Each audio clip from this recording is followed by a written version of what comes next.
wa syukru lillah wa la hawla wa la quwwata illa billah. Asyhadu an la ilaha illallah wahdahu la syarika lah wa asyhadu anna Muhammadan abduhu wa rasuluhu la rasula wa la nabiyya ba'dah. Allahumma salli wa sallim wa barik ala sayyidina Muhammad wa ala alihi wa sahbihi wa mawala amma ba'd. Yang saya muliakan Bapak Bupati Solo, Bapak Gusman Ranto Majulilo, serta seluruh jajaran forum pimpinan daerah Solo. Yang saya hormati Bapak Kepala Camat Kabupaten Solo, Bapak Ketua MUI, Ketua GMI, hadirin wal hadirat semuanya yang tidak bisa saya sebut satu persatu. Alhamdulillah pagi ini saya mendapatkan anugerah dari Allah Subhanahu wa taala dan hadir dalam forum rakorda ini yang sebetulnya apa yang kami lakukan di Jogokarian Yogyakarta itu kami belajar dari Minangkabau. Saya melihat satu fenomena historis di abad 20 ketika surau-surau atau masjid-masjid di tiap nagari di Minangkabau menjadi pusat pendidikan generasi muda. Maka di saat Indonesia merdeka tahun 1945, 60% anggota kabinet itu orang Minangkabau. 60%. Dari wakil presiden, perdana menteri, presiden pemerintah darurat Republik Indonesia, Bapak Mr. Safruddin Prawira Negara yang telah menyelamatkan daulat negara kita ketika ibu kota negara Republik Indonesia Yogyakarta diduduki Belanda. Ya. Beliau bukan sekedar mengamankan kedaulatan, keteladanan jiwa amanahnya yang luar biasa ketika mengakuan kedaulatan sebagai Presiden PBSI. Beliau datang ke Jogja menyerahkan mandat kembali kepada Presiden Soekarno dan 50 ton emas yang menjadi amanat pada beliau tidak berkurang 1 gram pun. Bahkan ketika beliau menjadi Menteri Ekonomi, ada centering atau yang dikenal dengan gunting Safruddin, itu bisa menjaga rahasia istrinya pun bisa tidak diberitahu. Jadi keteladanan ini ternyata bersumber ketika anak-anak Minang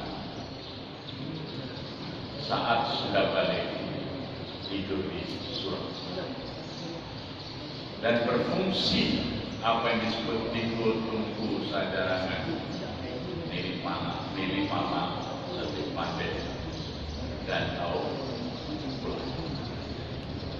Maka kami tiru bagaimana membangun kembali bangsa ini melalui masjid, melalui surau.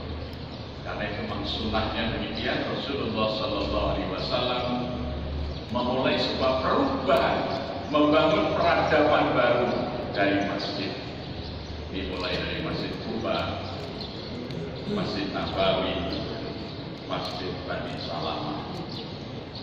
Dan ternyata juga anak-anak yang dididik oleh Rasulullah di masjid itu menghasilkan pemimpin yang hebat di dunia.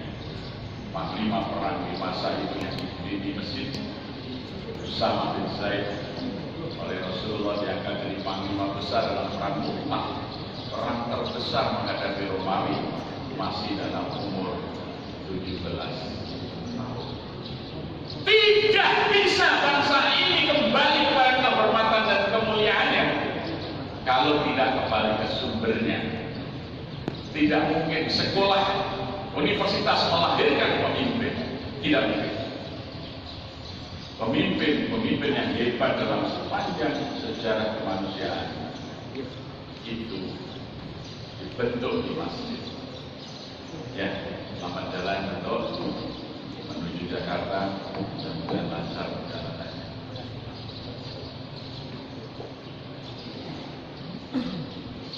Nabiullah Ibrahim alaihissalam diuji dengan berbagai macam ujian. Ya, dalam Quran dikisahkan wa ibtala Ibrahim, ya. Dan telah kami uji dengan berbagai macam ujian kepada Ibrahim. Tetapi puncak daripada ujian Allah adalah membangun kembali Baitul Atiq bersama putranya Ismail alaihissalam. Sesudah selesai baru Allah menyatakan inni ja'iluka linnasi imama. Aku akan jadikan kau pemimpin bagi seluruh manusia. Jadi bukan puncak ibadah Ibrahim itu berkorban. Setelah berkorban, dia bersama Ismail ditugaskan membangun kembali Baitul Atiq. Maka kemudian tugas memakmurkan masjid, yaitu Masjid Al-Haram, dilaksanakan dengan baik. Dua saja programnya itu. Ini yang harus menjadi program para takmir masjid. Badan kemakmuran masjid itu programnya dua, seperti yang perintahkan Allah kepada Ibrahim dan kepada Rasulullah, kepada kita semuanya. Apa? Alladzi at'amahum min ju' wa amanahum min khauf. Masjid harus bisa menjamin masyarakat menjadi aman dan masyarakat tercukupi.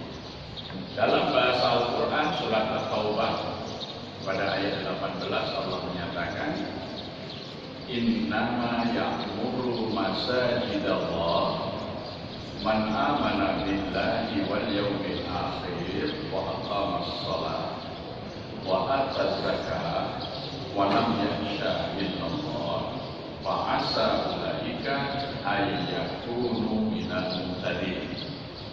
Hanya saja orang-orang yang memakmurkan masjid-masjid Allah adalah mereka yang benar-benar beriman kepada Allah dan hari akhir, yang menegakkan sholat dan menunaikan zakat, dan tidak takut mereka kecuali hanya kepada Allah saja. Mudah-mudahan mereka dijadikan sebagai orang-orang yang mendapatkan petunjuk. Kata innama itu dalam bahasa Arab disebut jumlah khobariyah. Jumlah khobariyah itu menyebutkan sifatul lazimah, sifat yang lazim, sifat yang semestinya. Jadi kalau kalimatnya innama ya'muru masajidallah man amana billahi wal yawmil akhir, itu maknanya sudah menjadi sifat yang lazim, sudah menjadi sifat yang semestinya. Orang-orang yang sungguh-sungguh beriman kepada Allah dan hari akhir, mereka memakmurkan masjid-masjid Allah. Ini pengertian normatif. Jadi kalau orang itu beriman kepada Allah dan hari akhir, pasti sifat mereka itu memakmurkan masjid. Jadi kalau ada orang yang tidak memakmurkan masjid Allah, belumlah mereka disebut beriman kepada Allah dan hari akhir. Itu pengertian normatif. Yang kedua, pengertian teknisnya. Memakmurkan masjid itu seperti apa? Allah menjelaskan aqimis shalah wa atuz zakah. Memakmurkan masjid itu hanya dua, menegakkan sholat dan menunaikan zakat. Jadi tugas badan kemakmuran masjid, tugas pengurus takmir masjid melaksanakan dua hal ini saja. bagaimana memobilisasi rakyat untuk menegakkan sholat berjamaah 5 waktu di masjid. Ini tugas takmir yang pertama. Tugas takmir yang kedua, bagaimana masjid kemudian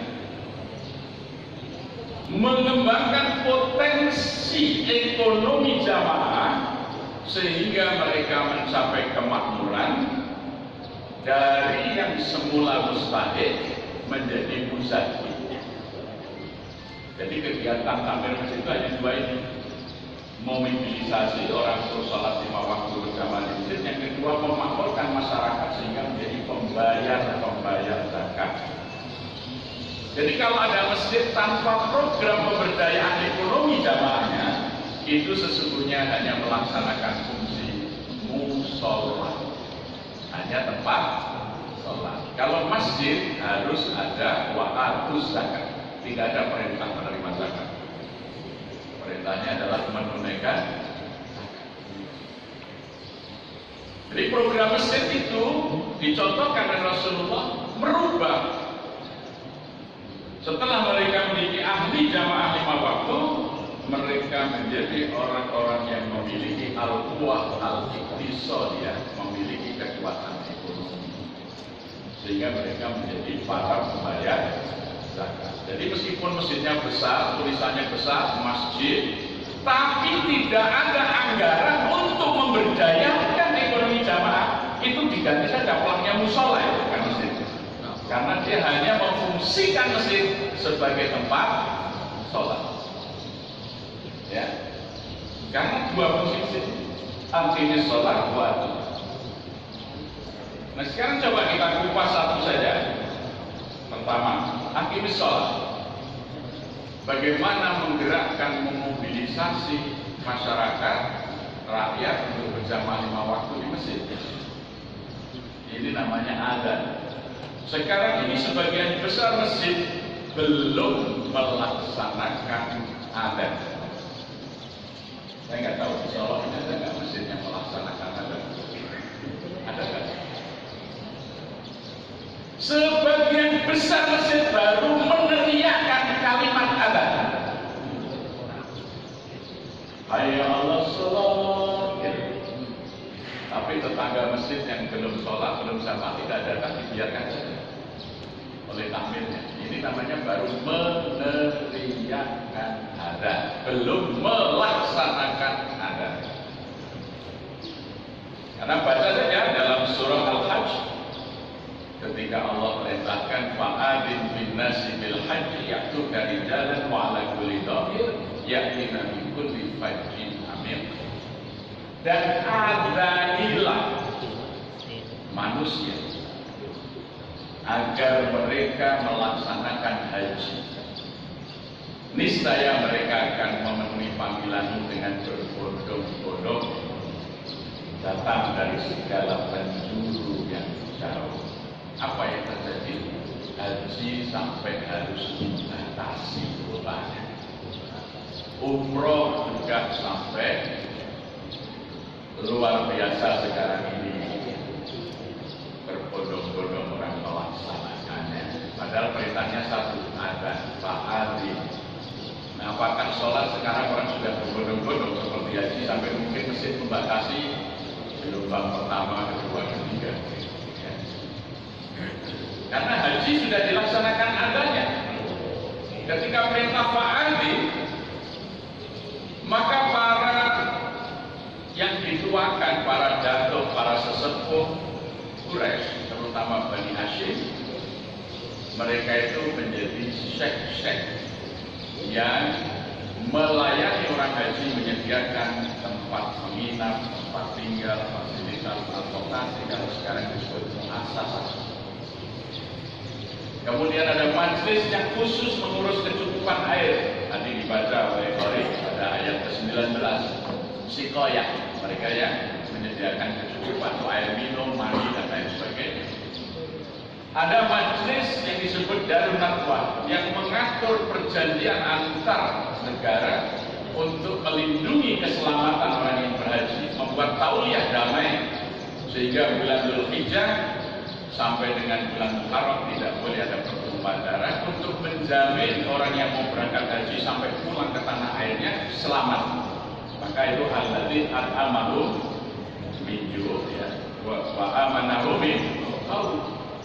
Jadi yang pertama orang berangkat haji itu tidak boleh ada yang kelaparan, kehausan. Itu tanggung jawab pengurus Masjidil Haram. Ya, sejak zaman Ibrahim sampai terus. Yang kedua, tidak boleh ada yang merasa takut. Wa amanahum min khauf. Dilindungi sampai pulang kembali ke tanah airnya. Suku-suku di Arab yang melanggar perjanjian ini, misalnya mengganggu keamanan orang berhaji, akan diperangi bersama-sama. Jadi ini ada di organisasi. Setelah Islam berkembang sampai sekarang di negeri yang jauh dari Makkah, kita ada Kementerian Agama. Salah satunya Direktorat Pemberdayaan Penyelenggaraan Haji. Sampai di KUA, masyarakat membentuk KBIH, kelompok bimbingan ibadah haji. Itu namanya ada mengorganisasi ya, dan memobilisasi orang untuk pergi haji, sehingga haji itu sampai berbondong-bondong, bahkan dari kecil sudah ada manasik haji. Tapi sholat itu juga sama perintahnya, disuruh adzan.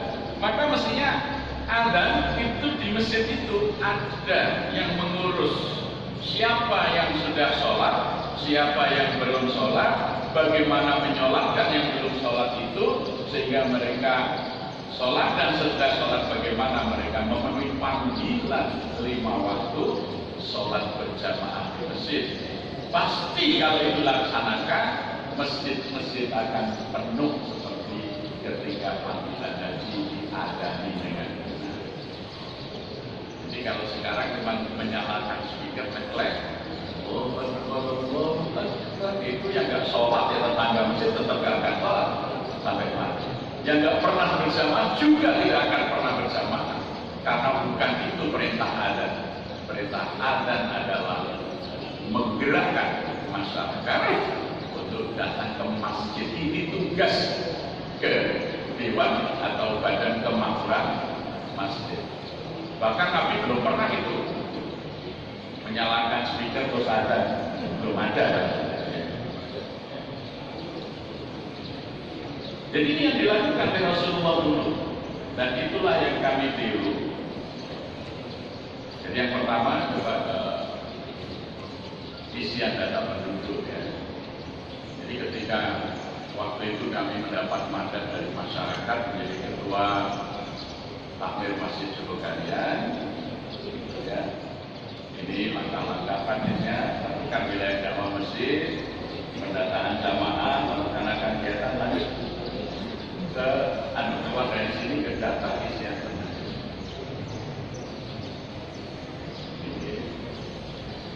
Keluar dari situ ke isian data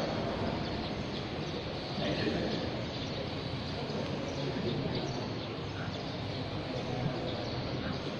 Ya, jadi kami kumpulkan anak-anak remaja masjid. Remaja masjid itu kalau di Jogja anak-anak usia SMP kelas 3, SMA kelas 1 sampai mahasiswa baru kita kumpulkan. Kemudian kita beri tugas, kita buat form, ya. Ini isian data penduduk, isian data ya. Nah ini bentuk form seperti ini.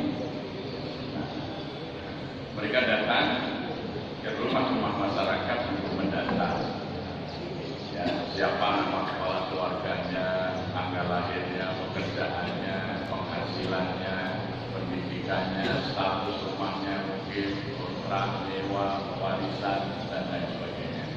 Kemudian siapa nama istrinya, ya, sampai lengkap dengan golongan darahnya.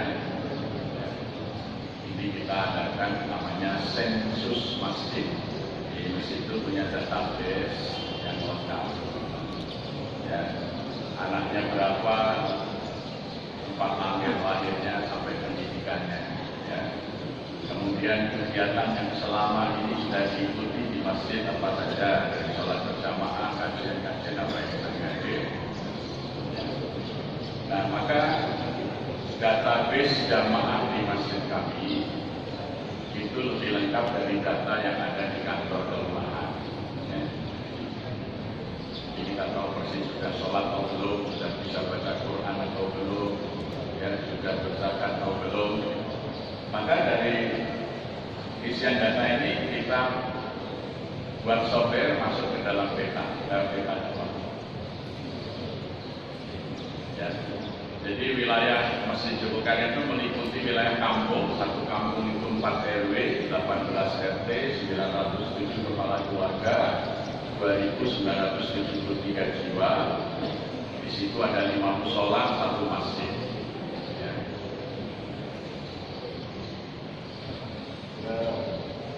Peta dakwah keluar dari sini, bukan peta dakwah.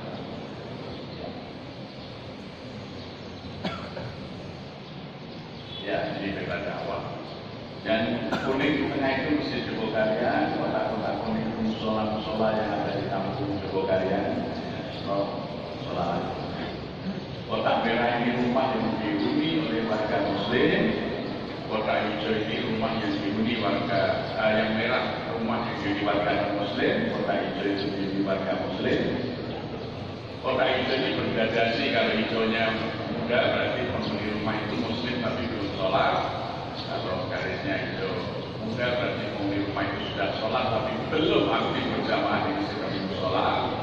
Kalau garisnya hijau tua berarti penghuni rumah itu Muslim, sudah sholat dan sudah aktif berjamaah.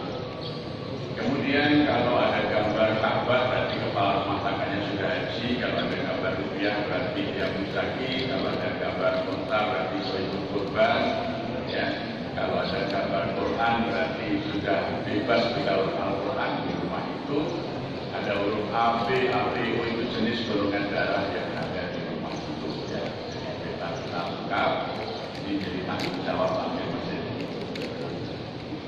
Jadi pada tahun 2000 itu mukalaf, artinya Muslim yang sudah wajib sholat itu di kampung Jogokaryan jumlahnya 1.839 orang yang sudah wajib sholat. Tapi Muslim yang sudah wajib sholat yang belum sholat masih ada 816 orang. Maka 816 orang itu menjadi sasaran kegiatan utama takmir masjid, yaitu kita membuat gerakan mensolatkan orang hidup. Ya. Jadi mensolatkan orang hidup. Kalau mensolatkan orang mati lah pekerjaan mobil, gitu ya. Tapi pekerjaan utama takmir masjid mensolatkan orang hidup yang belum sholat yang ada di wilayah dakwah masjidnya. Kita kunjungi ke rumah-rumah, ya. Kita pilih timing yang tepat karena kita punya data. Oh ini pas hari ulang tahunnya, kita silaturahmi sambil bawa kue. Pak, selamat ulang tahun, ini kami dari masjid. Ya, menyampaikan ikut berbahagia dan kami menawarkan kalau Bapak, Ibu atau Saudara ingin belajar sholat yang baik, ditetapkan aja waktunya kapan. Kami dari masjid akan membimbing Bapak di rumah ini sampai bisa sholat dengan baik. Ya. Alhamdulillah tahun 2005 dari 816 hingga 315, tahun 2009 tinggal 27, tahun 2011 Muslim kalau yang belum sholat tinggal 4. Jadi itu ada ya, yang belum sholat disolatkan. Ya. Tidak hanya meneriakkan azan, tapi melaksanakan azan. Kalau hanya diteriaki, tetap nggak sholat ya, sampai mati. Bahkan sekarang orang ketika azan itu hanya tanda waktu sholat, bukan undangan sholat. Hayya 'alas sholat. Oh sudah, zuhur ya. Makan siang dulu, makan siang ya. Azan maghrib itu dianggap tanda waktu buka puasa. Maka saat azan maghrib yang ditunggu bukan sholat berjamaah, yang ditunggu buka puasanya. Ini degradasi atau penurunan pemahaman terhadap sholat di masyarakat. termasuk dimulai dari menurunnya pemahaman para pengurus masjid tentang masjid itu. Masjid hanya diperlakukan seperti musola, mau dibuka sebelum sholat, selesai sholat ditutup lagi, nanti dibuka lagi, selesai sholat tutup lagi. Itu bukan masjid, itu musola, karena hanya berfungsi untuk sholat. Kalau kita mengurus masjid, tirulah Rasulullah SAW. Hanya beliau itu yang ditunjuk Allah untuk menjadi model mengelola masjid. Sejak beliau membangun Masjid Kuba, kemudian Masjid Nabawi, Masjid Bani Salama, masjid yang dibangun Rasulullah itu tidak ada yang dikunci di malam hari dan tidak ada yang dimatikan lampunya di malam. Sehingga para sahabat itu berkontribusi memberi minyak zaitun untuk menyalakan lentera-lentera menghias masjid. Jadi kalau orang datang ke Yathrib, waktu itu belum dikenal sebagai Madinah, bangunan paling terang di malam hari di kota Yathrib adalah masjidnya, diganjil. Sampai hari ini. Bahkan ketika Nabi menaklukkan Masjidil Haram pun diperlakukan sama. Masjidil Haram itu juga lampunya diterang benderangkan di malam. Dan itu dilestarikan sampai hari ini. Kalau kita pergi ke kota Madinah, bangunan yang paling terang benderang di kota Madinah bukan kantor wali atau gubernur Madinah, bukan mall, tapi yang paling terang benderang 24 jam adalah Masjid Nabawi. Kalau kita pergi ke Makkah, bangunan yang paling terang benderang dan buka 24 jam adalah Masjidil Haram. Pertanyaan saya, sekarang kalau malam hari masjid dimatikan, pintunya dikunci, meniru masjid mana? Dan Nabi siapa yang ditiru di dalam mengelola masjid? Itu bid'ah paling besar. Ya, Nabi nggak pernah melakukan mengunci pintu masjid dan mematikan lampunya di malam hari. Belum pernah. Nah, saya bertanya, sekarang kalau masjid-masjid kita itu malam hari lampunya mati, pintunya dikunci, itu yang ditiru masjid mana? Padahal kita semua ini banyak pengurus masjid yang sudah pergi haji, mestinya belajar dari sana. Oh iya ya, Masjid Nabawi itu terang terus, ya, gemerlap terus, bersih terus, 24 jam, kamar mandinya dibuka, ya, Masya Allah. Nah, yang kalau sekarang kita mengurus masjid, habis sisa lampunya dimatikan, dikunci. Saya ingin bertanya, dalilnya apa? Contohnya masjid mana? Dalil mematikan lampu di malam hari di masjid dan mengunci pintu, serta contohnya itu mana? Kalau kita mengaku pengikut Muhammad, mestinya meniru Nabi Muhammad di dalam mengelola masjid.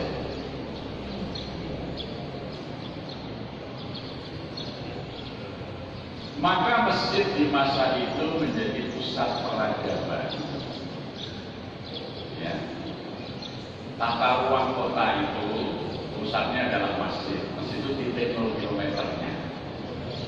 Jadi kalau kita pergi ke Madinah, pergi ke Mekah, semua angkot itu titik utamanya adalah Masjid Nabawi, Masjid Haram.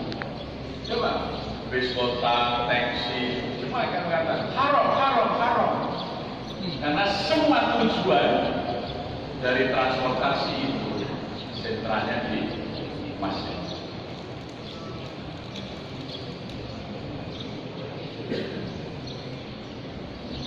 Pemimpin bangunannya, kalau Nabi di sebelah masjid, sekarang menjadi makam beliau. Ya. Kemudian karena nggak cukup pada masa itu kebun kurmanya sahabat, ya, Abu Thalha direlakan ditebas beberapa batang pohon kurmanya karena jamaah sudah melebihi kapasitas masjid, maka menjadi ruang publik. Kalau itikaf, para jamaah itu membawa kemah, berkemah di halaman masjid itu, karena di dalam masjid sudah penuh.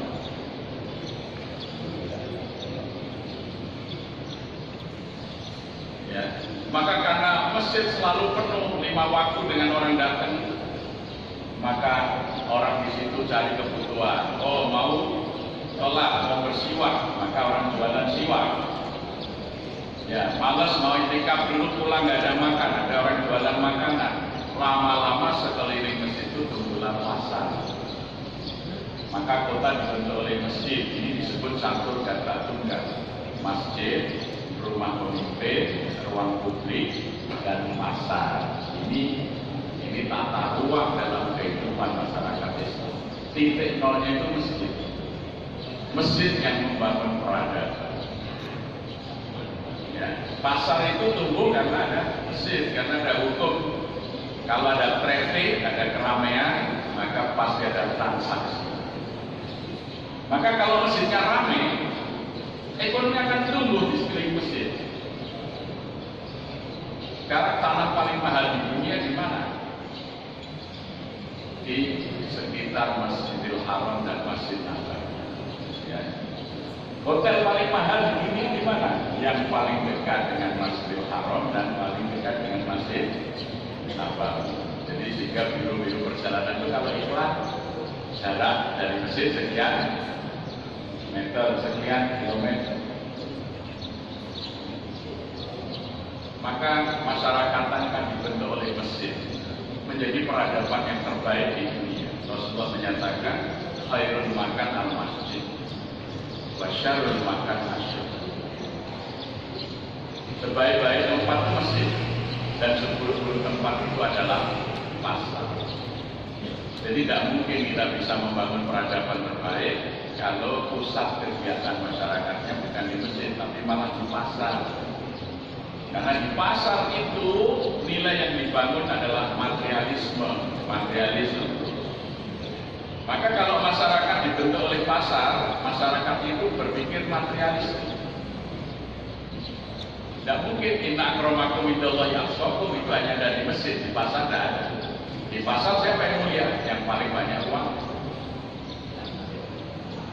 Maka peradaban pasar bentuknya adalah materialisme. Para pemilik kapital bersatu, bersekutu, menyatukan modal. Ya. Di masa pertengahan Eropa, abad pertengahan Eropa, masa sebelum revolusi industri gelombang pertama, itu masyarakat petani. Kapital atau modal itu digambarkan dengan kepemilikan sapi. Siapa yang sapinya paling banyak, dia paling kaya. Kepala sapi, kalau orang Eropa menghitung satuannya, sapi itu kepalanya. Anda punya berapa kepala sapi? Maksudnya Anda punya berapa sapi? Kalau di Indonesia satuannya apa? Ekor. Mungkin kita bangsa pengekor ya. Nah, kepala sapi itu dalam bahasa Latin disebut koput. Diserap dalam bahasa Inggris capit. Maka modal disebut capital. Capital itu dari kepala sapi, koput jadi capit. Maka masyarakat yang dibesarkan oleh pasar adalah masyarakat kapitalis. Yang diagungkan adalah modal, sehingga manusia hanya dianggap alat produksi. Yang tidak punya modal itu buruk, hidupnya sekedar bisa hidup, hanya layak hidup saja, maka upahnya selalu minimum. Maka dalam masyarakat kapitalis ada namanya UMK, upah minimum, tidak ada upah maksimum. Ya. Jadi tidak mungkin negara yang kapitalis rakyatnya bisa sejahtera, itu tidak masuk akal, karena oleh para kapitalis hanya diberi upah sekedar bisa hidup menjalankan mesin produksi. Itu masyarakat pasar. Maka ketika kaum kapitalis ini mulai merajalela menguasai kekuasaan di Eropa, dimulai dari Spanyol, mereka ingin mengembangkan kapitalisme itu keluar. Mereka mencari tanah-tanah baru, dalam bahasa Spanyol disebut kolonia. Maka muncullah peradaban pasar yang disebut kolonialisme, penjajahan, sampai Belanda juga sampai negeri kita ini.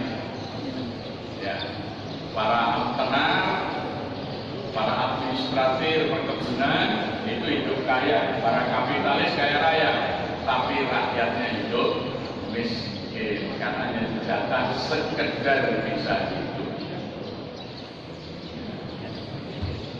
Mereka bekerja sama dengan para penguasa lokal untuk menindas rakyatnya. Ya. Mereka membangun jejaring kekuasaan. Rabu Belanda mengangkat gubernur jenderal mengangkat presiden, presiden mengangkat regent bupati atau mengangkat minister wali kota mengangkat perdana, kepala desa dan seterusnya. Itu jejaring kekuasaan namanya imperium. Maka peradaban pasar adalah imperialis. Dalam masyarakat imperialis, kapitalis, ya, kolonialis, materialis, yang didewakan adalah para pemilik modal dan para pemimpin politik itu hanya jadi buruh politik. Ini yang Bung Karno katakan di saat pembahasan tentang demokrasi Indonesia dalam sidang Deposisi Juledo Sakai. Bung Karno mengatakan demikian. Kita tidak hendak mendirikan sebuah negara nasional modern dengan demokrasi liberal, demokrasi one man one vote, demokrasi meeting, demokrasi voting. Sebab kalau demikian yang terjadi, maka hanya para pemilik modal yang bisa mendirikan partai-partai politik, dan para tokoh-tokoh kita hanya akan menjadi buruh politik. Ianya akan bekerja kepada para pemilik modal. Ianya tidak bisa bekerja lagi untuk kepentingan rakyatnya. Tidaklah lain anggota Dewan Perwakilan Rakyat nanti hanya akan menjadi corong para pemilik modal dan tidak pernah berhasil membela kepentingan rakyat yang diwakilinya.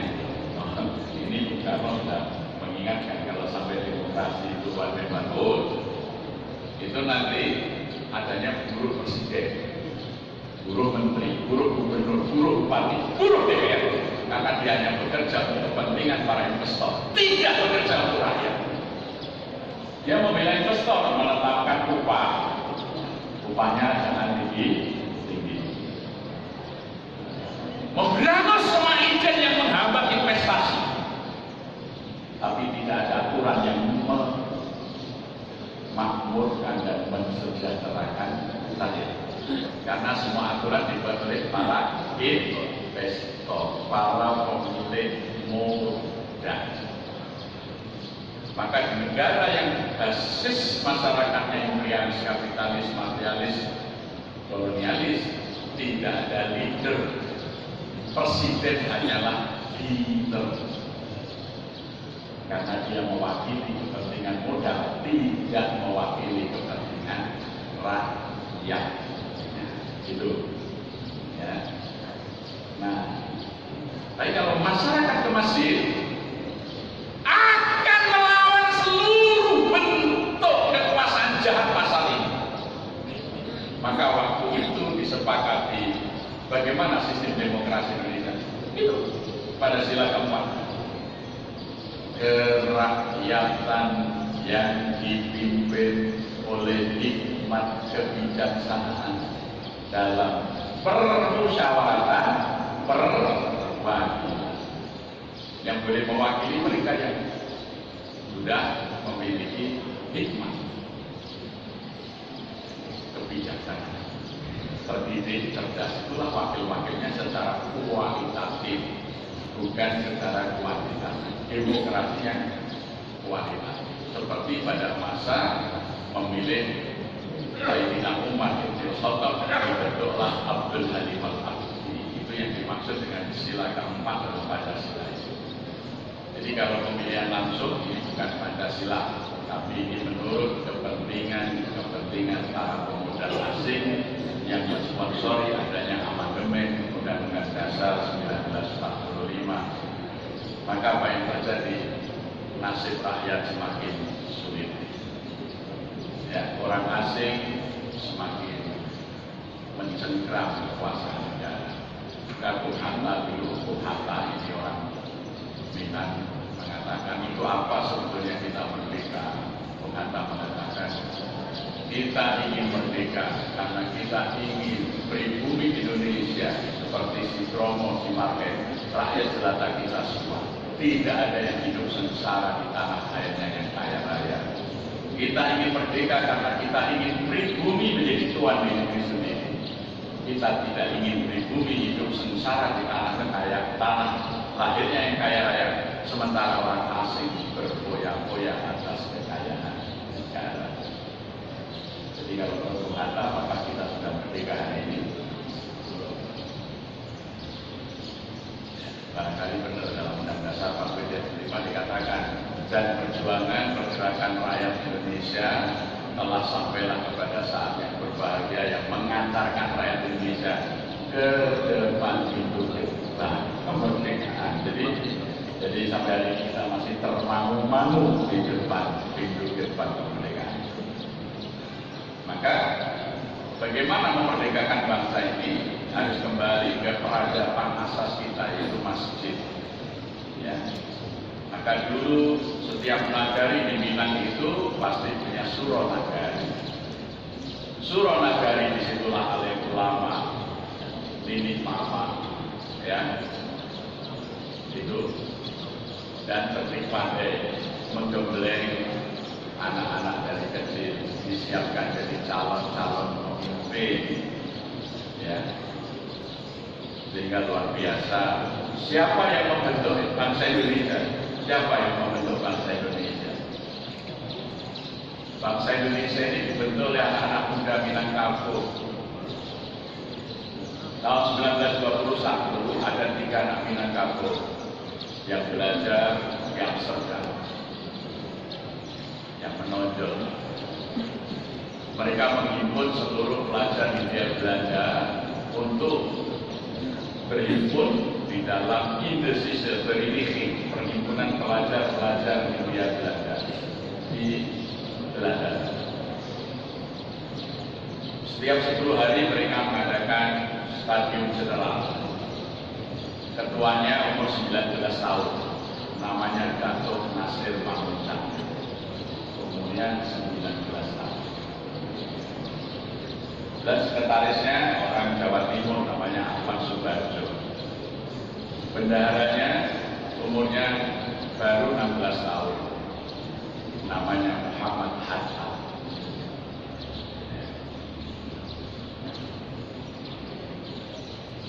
Satu saat mereka di tahun 1922 organisasi ini mengundang ahli etnografi bangsa Jerman namanya Profesor Adolf Bastian.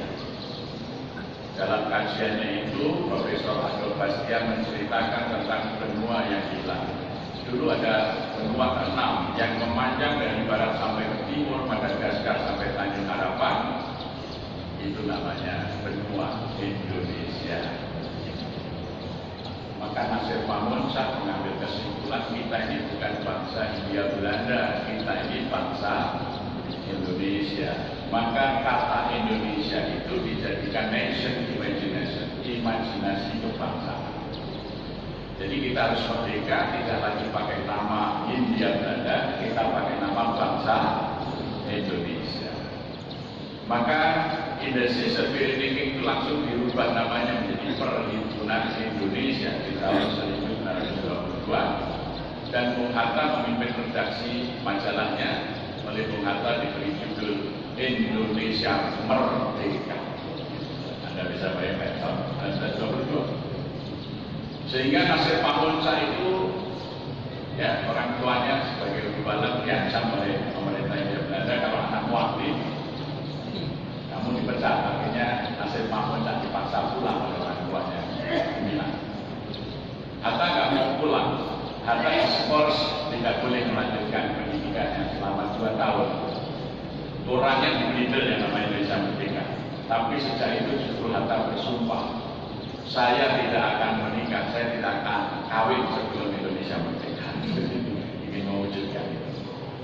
Nah, melalui korespondensi, ya, Indonesia merdeka itu disebar ke seluruh Hindia Belanda, sehingga demam keindonesiaan itu dari Sabang sampai Merauke. Para pejuang kemerdekaan di tanah air kita juga sudah mulai tidak menggunakan lagi Hindia Belanda, menggunakan kata Indonesia. Apa simbol Indonesia itu? Peci Minang, peci hitam itu, ya, yang dipakai Nasir Pamocak kalau sholat. Itu terjadi perdebatan menarik di dalam konferensi Perhimpunan Indonesia. Kenapa peci tidak belangkon, tidak apa, kata Bung Hatta? Kita orang Indonesia itu memuliakan akal, maka kepala kita tutup, tapi kita masih melihat Tuhan, maka tidak kita halangi dengan peci. Jadi kalau orang Eropa kan topinya dan tutupnya.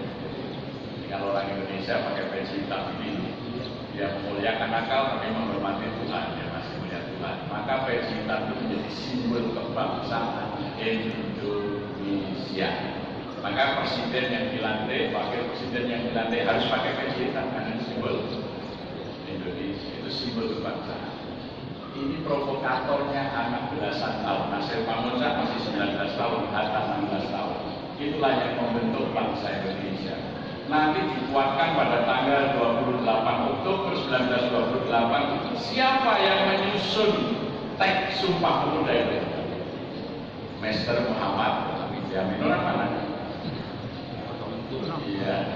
Jadi orang Minang yang membentuk Indonesia ini. Orang Minang apa yang dididik di masjid di masa kecilnya? Maka Belanda membuat etik politik, singkirkan anak-anak dari masjid-masjid, dari surau-surau, dirikanlah sekolah. Maka ketika Minang berdiri sekolah, anak-anak tidak lagi di masjid. Sekarang daftar kabinet, lihatlah berapa orang Minang.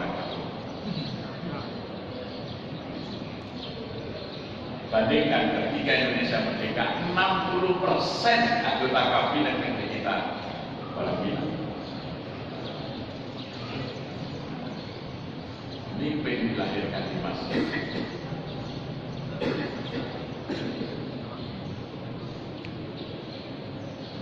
Nah, dari situlah inspirasi kami bagaimana memulai membangun masyarakat melalui masjid itu. Karena dulu ngaji saya waktu SD, waktu kecil itu, kampung saya itu kampung PKI, mayoritas adalah PKI.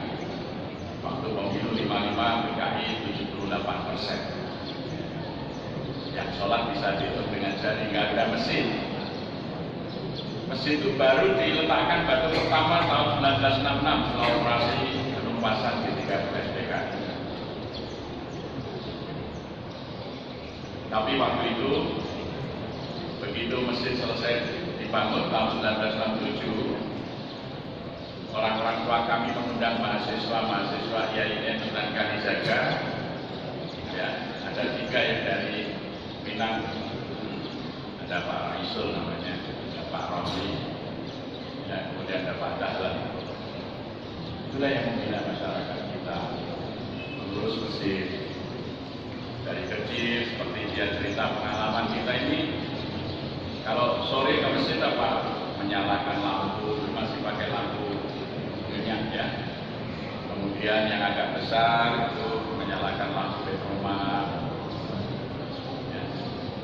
Nanti kan besok maghrib bisa mengaji. Kemudian dia cerita bagaimana dulu tidur di surau, ya belajar silat, belajar ngaji, sampai dengan kalau malam asik mencari belalang di kebun-kebun singkong. Itu berkesan sekali, sehingga dari situlah kami ingin meniru bagaimana masjid ini kita jadikan pusat pengajian, pusat menyiapkan anak-anak yang berkualitas. Dulu di Minang ini ada bimbingan subuh, ya, itu dipraktekkan di tempat kami. Jadi anak-anak bergantian kalau subuh tampil menjadi pembawa acara, ada yang baca Quran, ada yang isi kultum, ya.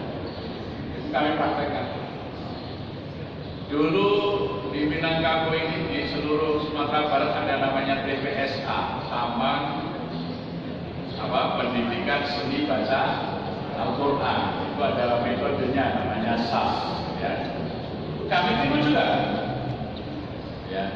yang kemudian lahirlah gerakan TKU itu DPA dulu dari DPSA. Ya, sekarang gerakan simbol nasional sebetulnya di Sumatera Barat sudah lama namanya Didikan Tubuh. Ya. Jadi kalau saya sampaikan sekarang sebenarnya saya mengembalikan saja kepada pemiliknya, membangkitkan batang tarana. Jadi itu yang kami lakukan di Masjid Jogokarian. Sebenarnya inspirasi utamanya dari dia. Dulu di dunia pendidikan orang Minangkabau sangat dominan, sehingga dari pelajaran bahasa, teks bahasa Indonesia sampai gambar ilustrasinya itu nuansa Minangkabau. Jadi sampai terkesan saya itu pertama kali ke Padang, yang sangat pengen lihat itu satu kincir air. Karena di buku pelajaran bahasa Indonesia kelas 4 itu ada gambar kincir air untuk menumbuh padi. Ya. Saya hanya menemukan satu sekarang di Limau Manis sebelum kampus Tunan dibangun. Sekarang nggak tahu masih apa enggak. Dulu itu dalam benak anak-anak Indonesia itu seperti itu, dunia sawah itu ada ya, maju. Kalau seni melukis atau menggambar dari Sabang Merauke, kalau anak-anak dikasih kertas suruh menggambar bebas pemandangan alam, pasti gambarnya dua gunung tengahnya sawah, itu Merapi Singgala. Anak-anak TK kami di Jogja diajari tari bukan tari Jawa, ya tari payung. Jadi sampai hari ini saya masih ingat lagunya itu. Baby kasuhen tanah, aduh sayang, marilah memeti, sekuntum lepayung, aduh sayang, menarilah payung. Nah, sampai saya minta Bang Heri ini waktu ngajak saya ke sini, saya ingin lihat Sungai Tanang itu gimana. Ternyata ada di Solo ya. Bukit Tinggi, Pak. Kemudian sampai hari ini belum bisa menjelaskan, menunjukkan ke saya. Bunga Lebayung itu apa? Saya ingin menggambarkan betapa dulu Minangkabau itu membangun Indonesia, membangun peradaban Indonesia. Ketika anak-anaknya dididik di Suro, negerinya hidup, adatnya dekat. Tapi ketika Belanda mengobrak-abrik, ya sampai digambarkan oleh Anafis, robohnya Suro kami. Ya. Apa yang terjadi hari ini? Jadi mari kita kembalikan Suro atau masjid kita ini berfungsi seperti zaman Rasulullah, seperti pada masa kejayaan peradaban Minangkabau. Kartini di Jawa baru bermimpi bangun sekolah. Rohmah El Yunusiah di Padang Panjang sudah punya pesantren Dinia Putri. Ya. Di Jawa pergolakan pemikiran tentang Islam masih lambat sekali. Di sini hadir Haji Ahmad Miskin 1802 dengan 8 kadernya yang terkenal dengan harimau dan salapan itu ya. Waktu ya di Lubuk Aur, waktu di Padang Lawas, waktu di Haur, ya, waktu di Bojol, ya, waktu nang Renceng. Coba itu, Masya Allah. Di sini sudah ada Sumatera Marabek, ya. Sumatera itu menjadi cahaya kejayaan Islam pada abad 20. Insya Allah. Jadi kami bersyukur dapat guru-guru baik di sekolah, guru agama kami maupun di masjid, ya, para mahasiswa yang berasal dari Minangkabau. Dulu ada sekarang Profesor Edi Rashid itu dulu tinggal di Karangwaru, daerah yang hafalan juga menggerakkan mesin. Sekarang mesinnya jadi besar, ya. Sekarang jadi guru besar ekonomi di Bunang, di Pulang Kampung. Ya. Jadi itu dulu anak-anak yang dikader dididik di Suro menjadi para penggerak masyarakat. Maka masjid kemudian tidak sekedar sholat, tapi juga kemudian menggerakkan masyarakat untuk pemberdayaan ekonomi sehingga masyarakat bisa menjadi pembayar zakat. Jadi kami dulu tahun 2000 itu hanya punya 19 muzaki, zakatnya setahun hanya 4 juta. Hari ini zakat mal kami dengan 929 muzaki mencapai 1,7 miliar zakat malnya. Infaknya kalau dulu hanya setahun 8.640 di tahun 2000, sekarang infaknya 1 tahun lebih dari 4 miliar. Khusus Ramadan itu infaknya bisa mencapai 5 miliar. Jadi dengan gerakan memakmurkan masjid, memakmurkan masyarakat. Jadi sekarang seluruh warga miskin ya ada 1.380. Kalau mereka nggak punya beras, sudah kami jamin tinggal bawa kartu ATM ini, nempel di mesin ATM beras mesin, coba berasnya 2,5 kilo. Jadi tidak mungkin ada orang kelaparan karena ada mesin. Ya, ditambah dengan abon sapi ya, untuk lauk-lauknya. Tidak ada anak yang putus sekolah karena biaya. Karena kalau ada anak yang tidak bisa bayar uang sekolah maupun biaya kuliah, dibayar oleh mesin. Sekarang dana desa, satu desa kan hanya 1 miliar rupiah. Nah ini dana mesin satu kampung hanya 4 RW, ya 18 RT hanya 907 kakak. Kita ngelola dana berapa? 5 sama 4, 9 tambah 1,7 kan hampir 11 miliar. Nah maka kita bisa memakmurkan. Dan mau usaha nggak punya modal, kita modali. Rumah-rumah warga yang tidak pantas, tidak layak kita perbaiki, semua dari masjid. Ya, jadi ketika masjid itu makmur, Allah memakmurkan masyarakat. Ya, jadi ini yang kami alami, ya, dan kami sekali lagi belajar sebetulnya dari apa yang pernah berjaya di Minangkabau. Bahkan dulu gerakan perempuan pun kalau sekarang baru dikenalkan tim penggerak PKK, ada kesetaraan gender tahun 1920 itu Kota Gadang menjadi pusat pergerakan wanita paling maju di Hindia Belanda. Ya, maka muncul tokoh Rasuna Said dan kawan-kawan. Jadi saya kira kalau kita ingin kembali seperti yang diharapkan oleh Bapak Bupati tadi, ya membangun karakter. Minang juga punya karakter dasar, kultur asli yang disandarkan pada Rasulullah SAW yang ditiru dari sana. Pasti kita akan bisa kembali. Tetapi sekali lagi, kalau konsep mengenai masjid ini direduksi hanya menjadi tempat sholat, bahkan ada sekarang masjid-masjid mulai ditulisi dilarang bawa anak-anak ke masjid. Ditulis lagi kalau mesinnya bagus dilarang tidur di masjid. Masya Allah, dulu anak-anak itu diundang, diwajibkan tidur di surau, sekarang malah diusir dari surau. Gimana kita mau membangun masa depan Indonesia? Tidak mungkin lewat sekolah omong kosong. Ya, sangat tidak mungkin membangun karakter di sekolah. Apalagi sekarang Pak Menteri kita ini dari PGRI, bukan guru tapi Persatuan Gojek Republik Indonesia. Jadi pendidikannya nanti basisnya teknis sekali, bahasa Inggris, coding. Itu Anda bisa bayangkan anak kita yang disiapkan jadi tukang, jadi buruh. Maka kalau ingin bangsa ini jadi bangsa unggulan, jangan bergantung di sekolah, di masjid lah disiapkan para pemimpin. Karena sekolah hanya menyiapkan guru-guru untuk melayani para kapitalis.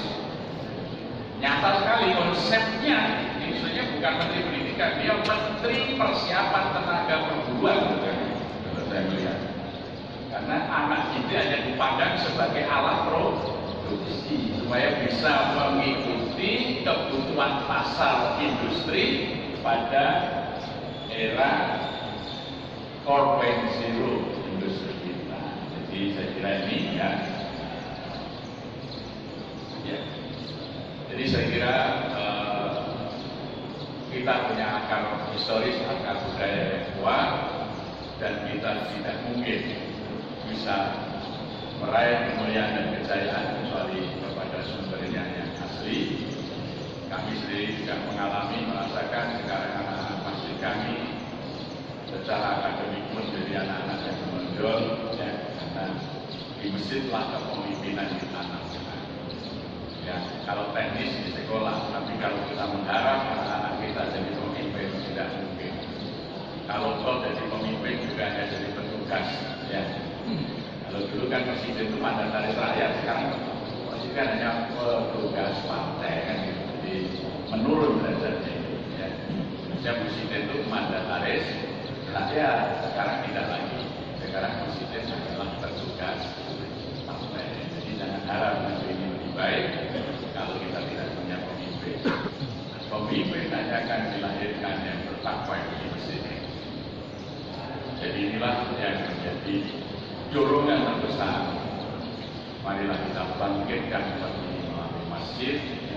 Jadikanlah masjid surau-surau kita kembali menjadi tempat menyiapkan calon-calon pemimpin bangsa. Sebagaimana doa kita, Rabbana hab lana min azwajina wa dzurriyyatina qurrata a'yun waj'alna lil muttaqina imama. Ini yang saya sampaikan seperti disampaikan oleh Pak Bupati tadi, bagaimana membangun karakter, ya. Saya kira basic pembangunan karakter adalah masjid. Masjid Nagari atau Suro Nagari itu melekat di dalam konsep masyarakat Minang. Itu sesungguhnya sebuah pemahaman yang luar biasa bahwa kepemimpinan lahirnya calon didik mama, cerdik pandai, dan alim ulama itu semuanya di masjid. Maka nanti semua, karena waktu terbatas ya, semua materi, semua teknis ada, baik dalam bentuk paparan maupun dalam bentuk foto maupun dalam bentuk film video, itu lengkap ada di flash di sini. Jadi dibuat oleh anak-anak macam itu karya. Ini ganti, ini karena 13 giga. Ini kalau saya cetak jadi buku 1.500 halaman, jadi bawahnya berat. Maka ini dalam bentuk flash disk, nanti boleh diganti ini 150.000. Ini 13 giga, ya. Bagaimana pendidikan anak-anak di Mesir, bagaimana pendidikan remaja, bagaimana gerakan pemberdayaan ekonomi, bagaimana pengelolaan zakat, kurban, pengelolaan kegiatan Ramadan, semuanya ada baik dalam paparan konsep maupun dalam prakteknya. Bentuknya adalah ada film, ada foto, ya, dan lain sebagainya. Mudah-mudahan yang saya sampaikan bermanfaat. Kalau masih ada waktu, kita gunakan untuk tanya jawab. Saya serahkan.